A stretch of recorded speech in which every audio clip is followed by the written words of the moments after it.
চক মানে মই এইটোৱে কৈছোঁ যে বিজেপি AIDFৰ মিত্ৰতা অমুক তমুক এইবিলাক কৈ লাভ নাই।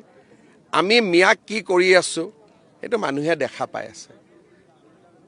গতিকে AIDFৰো যদি কাৰোবাৰ ঘৰ আছে, আমি উচ্ছেদ কৰা নাই জানো, আজিওতো এভিকশ্যন চলি আছে। সেইকাৰণে এইবিলাক বাজে কথা কৈ লাভ নাই। গৌৰৱ গগৈ বা কংগ্ৰেছে নিজে মিয়াক ভাল পায় নে বেয়া পায় সেইটো কওক। তেওঁলোকে মিয়াক মাতি দিম বুলি কৈছে নে নাই এভিকশ্যন হোৱা মিয়াক? তেওঁলোকে এভিকশ্যন হোৱা মিয়াক ক্ষতিপূৰণ দিম বুলি কৈছে নে নাই? গতিকে মিয়াক সাৱটি কোনে ধৰে, কান্দে কোনে? অখিল গগৈ আৰু কংগ্ৰেছ পাৰ্টি।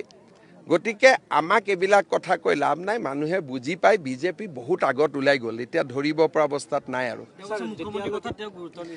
মোৰ কথা গুৰুত্ব নিদিয়া ভাল, কাৰণ মোৰ কথাত গুৰুত্ব দিলে তেওঁ ৰাতি টোপনি নাহিব। গতিকে কেইটামান দিন ৰাতি শুৱক, জুবিন গাৰ্গৰ হৈ যাওক, তাৰপিছত তেওঁতো ওলাব।